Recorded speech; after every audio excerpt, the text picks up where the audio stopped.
नमस्कार students, welcome to global online chemistry. Students, global online chemistry app वरती अजूनही registration चालू आहेत for Maharashtra SET 2021 paper 2 chemical sciences. अजूनही जर कोणी रजिस्टर केलं नसेल तर ते एनरोल करू शकता. या कोर्समध्ये आम्ही एंटायर सिलेबस व्हिडिओज प्रोव्हाइड करतो for Maharashtra SET physical, inorganic, organic as well as analytical. Assignments भेटणार प्रत्येक चॅप्टर नंतर, त्यासोबत त्याची video solutions, practice mock test, doubt solving आणि previous year papers. Okay, 3 practice mock test भेटणार आहेत ज्यामध्ये 300 क्वेश्चन्स कव्हर केले जाणार आहेत. हे सर्व एंटायर फीस आहे 2999, ज्यामध्ये paper 1 as well age paper 2 सुद्धा इन्क्लूड करण्यात आला आहे. पेपर 1 सुद्धा आम्ही इन्क्लूड केलेला आहे, जनरल ऍप्टिट्यूड पार्ट. ह्याचे सुद्धा व्हिडिओज, असाइनमेंट्स आणि त्यासोबत ह्याचे सुद्धा टेस्ट तुम्ही सॉल्व्ह करू शकता, राईट. आणि जर कोणाला डिस्काउंट पाहिजे असेल तर त्यांनी दिलेल्या व्हॉट्सअप नंबरवरती कॉन्टॅक्ट करावा. सो आज आपण स्टार्ट करत आहोत solid state chemistry. Students, Maharashtra set मध्ये जी सॉलिड स्टेट केमिस्ट्री शिकवतात that is very different from CSIR net. Okay, CSIR नेटचा जो सिलेबस आहे सॉलिड स्टेटचा आणि सेटचा जो सिलेबस आहे सॉलिड स्टेटचा तो थोडा डिफर करतो. ओके, ऍज इन ह्यामध्ये जे डिफेक्ट्स वरती जास्त प्रश्न, फारच स्ट्रेट फॉरवर्ड प्रश्न विचारले जातात इन शॉर्ट महाराष्ट्र सेट मध्ये. ओके, आणि CSIR नेट आणि गेट मध्ये थोडे इन डेप्थ क्वेश्चन्स विचारले जातात. ओके, सो आपण सेटच्या दृष्टिकोनाने सिलेबस कव्हर करत आहोत. सो मी ते सर्व पॉइंट्स इन्क्लूड करणार आहे सिलेबस मध्ये जे आपल्या सेटच्या सिलेबस मध्ये आहेत. ओके, सो सर्वात पहिलं टाइप्स ऑफ सॉलिड्स. तर सॉलिड्स 3 प्रकारचे आहेत: सिंपल क्युबिक, बॉडी सेंटर्ड आणि face centred. Okay, simple cubic काय? एक सिंपल क्यूब. ओके, तुम्ही बघू शकता सिंपल क्यूब ज्यामध्ये कॉर्नर्सला ऍटम्स प्रेझेंट आहे. आता हा प्रत्येक एक ऍटम तर प्रेझेंट नसणार ना, सो हा एवढाच भाग प्रेझेंट असतो एका ऍटमचा.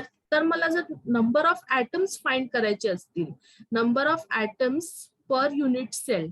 Okay, per unit cell. Unit सेलचा अर्थ काय की बघा, कुठल्याही सॉलिड मध्ये असे खूप सारे क्यूब्स प्रेझेंट असणार ना, राईट. तर ह्या एका क्यूबला, ओके, त्या बऱ्याचशा ऍटम्स मध्ये ह्या एका क्यूबला म्हणतात युनिट सेल. ही आहे एक युनिट सेल. असे मिलियन्स युनिट सेल प्रेझेंट असतात एका क्रिस्टल मध्ये. ठीक आहे, सो एक क्रिस्टल बरेचसे युनिट सेल्स मिळून बनते, तर ते एका भागाला, ते एका क्यूबला म्हणतात युनिट सेल. तर आता जर मला नंबर ऑफ ऍटम्स फाइंड करायचे असतील एका युनिट सेल मध्ये, किती नंबर ऑफ ऍटम्स आहेत, तर मग मी काय करणार? हे तर हा पूर्ण एक ऍटम थोडी आहे, तर हा किती कॉन्ट्रीब्युशन आहे. तर जो कॉर्नरचा ऍटम असतो ना, तो किती कॉन्ट्रीब्युट करतो लक्षात ठेवा, 1/8 पार्ट. तो हा जो पार्ट दिसतोय तुम्हाला, हा जो एक असा पार्ट दिसतोय हा एवढा, तो 1/8 पार्ट आहे. तो अख्ख्या ऍटमचा फक्त 1/8 पार्ट आहे. ठीक आहे, याला जर मी 8 भागांमध्ये डिवाइड केलं, 1 2 3, तर हा एवढा भाग. ठीक आहे, हा 1/8 भाग झाला हा. ओके, तर हा फक्त एवढाच भाग हा एवढा इथे प्रेझेंट असतो. ठीक आहे, 1/8 पार्ट. ठीक आहे, एका ऍटमचा फक्त 1/8 पार्ट एका कॉर्नरला प्रेझेंट असतो. अशी किती कॉर्नर आहेत बघा क्यूब मध्ये? 1 2 3 4 5. या इथे मागे पण असणार, इथे ह्याच्या खालचा इथे असणार ना 6, हा 7 आणि हा 8. टोटल 8 कॉर्नर्स आहेत. आणि एका कॉर्नरला कॉन्ट्रीब्युशन किती आहे एका ऍटमची? 1/8. हा एवढाच भाग ना, 1/8. सो 1/8 इंटू 8 करावं लागेल. किती झालं? 1. म्हणजे एक पूर्ण ऍटम प्रेझेंट असतो सिंपल क्यूब मध्ये. ओके, हा कोणाचा डायग्राम होता? सिंपल क्यूबचा. म्हणजे ह्या जर सर्वांना एकंदरीत केलं, एकंदरीत एक ऍटम प्रेझेंट आहे एका युनिट सेल मध्ये. कुठली युनिट सेल आहे? Simple cubic. ओके, दुसऱ्या प्रकारची जी आपली युनिट सेल असते ती आहे बॉडी सेंटर्ड. ओके, ह्याला बॉडी सेंटर्ड का म्हणतात? कारण ह्याच्या सेंटरमध्ये, ओके, ह्याच्या सेंटरमध्ये एक अख्खा ऍटम प्रेझेंट असतो. दिसतोय एक अख्खा ऍटम इथे. तर बॉडी सेंटर्ड मध्ये नंबर ऑफ ऍटम्स किती आहेत? Number of atoms per unit, atoms बोला नाही तर आयन्स बोला, पर युनिट सेल किती आहेत यामध्ये? पर युनिट सेल किती आहेत? 1/8 इंटू 8. ओके, 1/8 इंटू 8 हे कॉर्नरचं कॉन्ट्रीब्युशन आणि हा अख्खा एक मध्ये आहे ना, म्हणून +1. कारण एक अख्खा एका युनिट सेल मध्ये तुम्ही बघू शकता, एक अख्खा एक युनिट सेल मध्ये, आणि हे atoms 1/8 प्रेझेंट आहे. सो 1/8 into 8 +1 किती झालं? 1 + 1 2, म्हणजे 2 atoms, एकंदरीत 2 atoms प्रेझेंट आहेत बॉडी सेंटर्ड युनिट सेल मध्ये. ओके. तिसरा आपला टाइप आहे फेस सेंटर्ड. फेस सेंटर्ड मध्ये काय होतं, हे जे फेस आहेत ना, हे क्यूबचे जे फेस, ह्याला म्हणतात एक फेस. ठीक आहे. हा फॉरवर्ड फेस, हा मागचा फेस, बॅक साइडचा फेस, हा राईट हँडचा, हा लेफ्ट हँडचा, हा टॉपचा, हा बॉटमचा. टोटल किती फेस आहेत? 6. ठीक आहे. तर फेस सेंटर्ड मध्ये काय होतं की फेस वरती पण आपले ऍटम्स प्रेझेंट असतात, पण एका फेस मध्ये तुम्ही बघू शकता, एका फेस मध्ये किती? अर्धाच ऍटम आलाय, दिसतोय ना, हा मधून असा कट झाल्यासारखा. बघा, हा अख्खा होता, पण एक ह्या क्यूब मध्ये, ह्या युनिट सेल मध्ये किती आला? फक्त अर्धाच. सो अर्धा, हाफ इंटू टोटल किती फेस आहेत इथे? 6, 6 प्लस एक कॉर्नरचे 1/8 into 8, राईट. 1/8 into 8. अजून कुठला आहे? नाही, एवढंच. ओके. सो हे किती येणार इथे?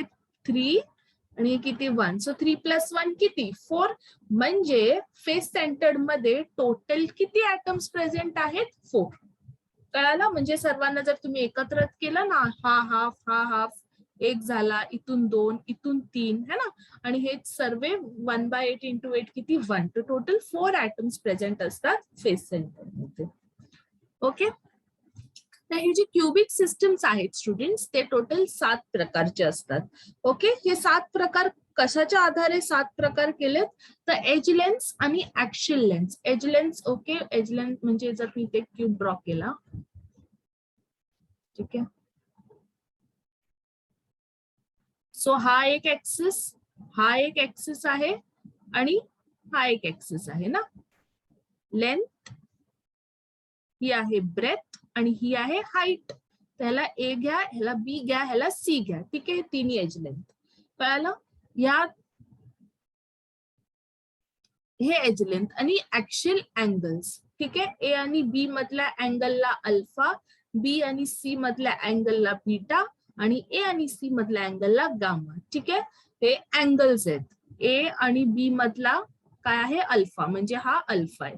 बी आणि सी मधला बीटा, आणि ए आणि सी मधला गामा. ठीक आहे. तर या अँगल्सच्या आधारे आणि एज लेन्थच्या आधारे, एज लेन्थ म्हणजे काय? ही लेंथ आहे ना, या एजची लेंथ ए, या एजची लेंथ बी, आणि या एजची लेंथ काय असणार? सी. तर ह्या आधारे आपण क्युबिक सिस्टम्सला 4 डिफरंट कॅटेगरीज मध्ये क्लासिफाय केले. फर्स्ट आहे क्युबिक. क्युबिक मध्ये A is equal to B is equal to C. तिन्ही एज लेंथ सेम असतात, आणि तिन्ही अँगल्स जे आहेत अल्फा, बीटा, गामा, ते सर्व 90 डिग्री असतात. ठीक आहे.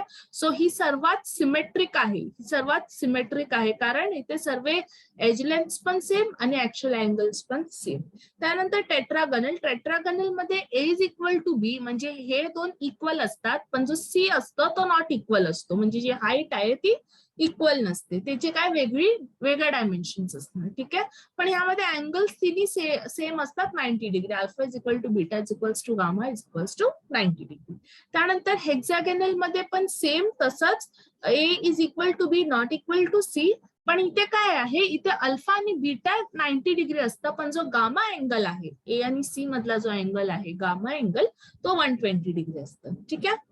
ऑर्थोरॉम्बिक मध्ये A is not equal to B not equal to C, तिन्ही एज लेन्थ डिफरंट असतात. म्हणजे हा जर 10 सेंटीमीटर असेल, 10, 11 असणार, हा 12. ठीक आहे. वेगळे, तिन्ही पण वेगळे, पण ह्यांचे अँगल मात्र सर्व सेम आहेत, अल्फा, बीटा, गामा 90. त्यानंतर rhombohedral, A is equal to B is equal to C, alpha is equal to beta is equal to gamma not equal to 90 degree, म्हणजे 90 डिग्री नसणार, काहीतरी वेगळं अँगल असणार, पण तिन्ही इक्वल असणार. ठीक आहे. Monoclinic, alpha is not equal to A is not equal to B is not equal to C, म्हणजे तिन्ही एज लेंथ वेगळे, पण alpha is equal to gamma 90 आणि beta is not equal to 90. आणि लास्ट इज ट्रायक्लिनिक, ह्यामध्ये तिन्ही edge length पण different आणि तिन्ही ऍक्च्युअल अँगल्स पण डिफरंट. मग ट्रायक्लिनिक जे आहे ती सर्वात लिस्ट सिमेट्रिक क्युबिक सिस्टम आहे. ठीक आहे, सर्वात लीस्ट सिमेट्रिक क्युबिक सिस्टम. हे ह्यावरून अजूनपर्यंत महाराष्ट्र सेट मध्ये तर प्रश्न येऊन नाही गेला, पण CSR नेट मध्ये एकदा दोनदा या क्युबिक सिस्टम वरून प्रश्न येऊन गेला. काय माहिती ह्यात पण विचारू शकतात, कारण तुमच्या सिलेबस मध्ये टॉपिक आहे टाइप्स ऑफ सॉलिड्स, त्यामध्ये ते कुठलाही टॉपिक इन्क्लूड करू शकतात. ओके, सो म्हणून तुम्हाला हे माहिती असणं गरजेचं आहे. आणि जर नाही आलं सेटमध्ये तर नेटमध्ये तर विचारू शकतात. ठीक आहे. नेक्स्ट आहे crystal systems of ionic solids. Ionic solids काय असतात? बेसिकली जे आयन्सनी बनलेले असतात. ठीक आहे, जे सॉलिड्स मेल्ट केल्यावरती इलेक्ट्रिसिटी कंडक्ट करू शकतात त्यांना आपण आयोनिक सॉलिड्स म्हणतो. ओके, सो फर्स्ट आहे NaCl. हे सर्वांचे स्ट्रक्चर्स तुम्हाला माहिती असले पाहिजे. यातून प्रश्न विचारला जातो सेटमध्ये. ठीक आहे, आणि यातून प्रश्न आलेला आहे सेटमध्ये. सो NaCl चं स्ट्रक्चर कुठल्या कॅटेगरीमध्ये येतो? FCC मध्ये. ठीक आहे, सो आपण FCC क्यूब बघितला, क्युबिक सिस्टम बघितली. So NaCl falls under the category of FCC cube. Okay, it follows 6:6 type of arrangement. ह्याचा अर्थ काय? हे 6:6 म्हणजे कॉर्डिनेशन नंबर. हा कॉर्डिनेशन नंबर आहे Na चा आणि हा कॉर्डिनेशन नंबर आहे Cl चा. म्हणजे सोडियमचा कॉर्डिनेशन नंबर आहे 6. सोडियमचा कॉर्डिनेशन नंबर 6 म्हणजे काय? सोडियमचा कॉर्डिनेशन नंबर 6 म्हणजे हे कॉर्डिनेशन नंबर आपण कॉर्डिनेशन केमिस्ट्री मध्ये स्टडी केलेला. मग हे 6 काय असणार आजूबाजूला? ऑब्व्हियसली क्लोरीनच असणार है ना, कारण NaCl मध्ये अजून काय भेटणार? सो एका सोडियमच्या बाजूला 6 क्लोरीन असतात, म्हणून सोडियमचा कॉर्डिनेशन नंबर किती? 6. त्याचसोबत क्लोरीनचा पण कॉर्डिनेशन नंबर 6 म्हणजे एका क्लोरीनच्या बाजूला किती सोडियम असणार? टोटल 6 सोडियम असणार. ओके, टोटल 6 सोडियम असणार है ना. सो ह्या क्लोरीनच्या बाजूला बघा 6 सोडियम आहेत. 1 2 3 4 5 6 आणि सोडियमच्या बाजूला पण 6 क्लोरीन आहेत. कळालं? समजलं? सो ह्याचा अर्थ हा असतो 6:6 टाइप ऑफ अरेंजमेंट. जेव्हा आपण सोडियम क्लोराइडचा क्रिस्टल बघतो तेव्हा अशी टाइप ऑफ अरेंजमेंट असते ऍटम्सची. Okay, chloride forms the CCP lattice. म्हणजे CCP लॅटिस म्हणजे हे जे आहेत ना कॉर्नर्सला, इथे सर्वीकडे काय प्रेझेंट असतो? क्लोराइड. ओके, कॉर्नर्सला सर्वीकडे क्लोराइड प्रेझेंट असतो. ओके, इथे कॉर्नरला क्लोराइड आहे सर्वीकडे. त्याचसोबत हे फेस सेंटरला पण प्रेझेंट असतो क्लोराइड. ठीक आहे, सो बेसिकली जी बॉडी आहे CCP ह्याची, CCPचा अर्थ FCC. ठीक आहे, कन्फ्युज होऊ नका. CCP म्हणजे FCC. ओके, सो FCCची जे पूर्ण बॉडी आहे ती क्लोराइड आयन्सनी बनलेली असते. मग सोडियम आयन्स कुठे जाणार? सोडियम आयन्स ऑक्युपाय करतात ऑक्टाहेड्रल व्हॉइड्स. ओके, व्हॉइड्स काय असतात? बेसिकली गॅप्स असतात ना. हे जे सॉलिड्स असतात, ऍटम्स असतात, ते असे पूर्णपणे तर ऑक्युपाय होत नाही, तर मध्ये गॅप राहतात. तर हे गॅप्स 2 प्रकारचे असतात, ऑक्टाहेड्रल व्हॉइड्स आणि टेट्राहेड्रल व्हॉइड्स. ओके, सो जे ऑक्टाहेड्रल व्हॉइड्स आहे त्यामध्ये सोडियम जातो आणि CCP लॅटिस म्हणजेच CCP म्हणजेच FCC lattice chloride ions form करतो. आता तुमच्या मनात प्रश्न आला असेल की का क्लोराइडच CCP ऑक्युपाय करतो आणि सोडियमच व्हॉइड मध्ये जातो? तर फार सोपा आन्सर आहे ह्याचा. क्लोराइड अनायन आहे, नेगेटिव्ह चार्ज आहे, म्हणजे साईज थोडी जास्त असणार ना. याच्यामध्ये किती इलेक्ट्रॉन्स आहेत? 17 तर क्लोरीन मध्ये असतात, अजून एक आला म्हणजे इथे 18 इलेक्ट्रॉन्स आहेत, म्हणजे याची साईज थोडी जास्त झाली. आणि काय सोडियम 11, 1 इलेक्ट्रॉन दिला नेहमी, किती झाले? हे 10, म्हणजे याची साईज थोडी छोटी आहे. मग व्हॉइड स्पेस ही ह्या छोट्याशा जागामध्ये छोटाच ऍटम जाणार, म्हणून कॅटायन ऑक्युपाय करतो व्हॉइड आणि अनायन ते पूर्ण बॉडी बनवते CCP लॅटिस. ठीक आहे, तुम्हाला ह्याच्यामध्ये सर्व गोष्टी माहिती असल्या पाहिजे, तिथून कुठूनही प्रश्न येऊ शकतो.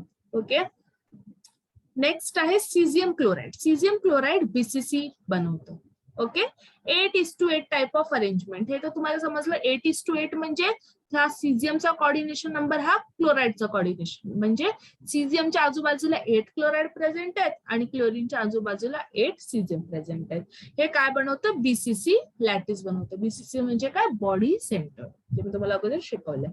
इथून प्रश्न विचारला गेलेला कॅल्शियम फ्लोराईड. कॅल्शियम फ्लोराईडला फ्लोराईड स्ट्रक्चर म्हणतात.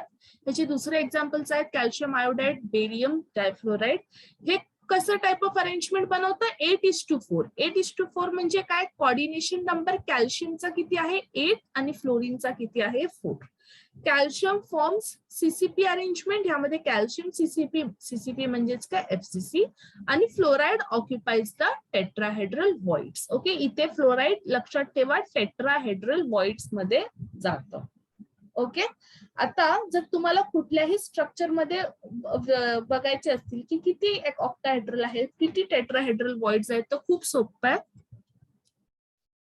समजा बॉडी सेंटर्ड मध्ये तुम्हाला बघायचे असतील की किती ऑक्टाहेड्रल वॉइड्स आहेत आणि किती टेट्राहेड्रल वॉइड्स आहेत, तर जेवढे पण number of atoms per unit cell येतात ना, आता इथे किती आले 2, तर तेवढेच ऑक्टाहेड्रल वॉइड्स असणार आणि ऑक्टाहेड्रलच्या डबल टेट्राहेड्रल वॉइड्स असणार.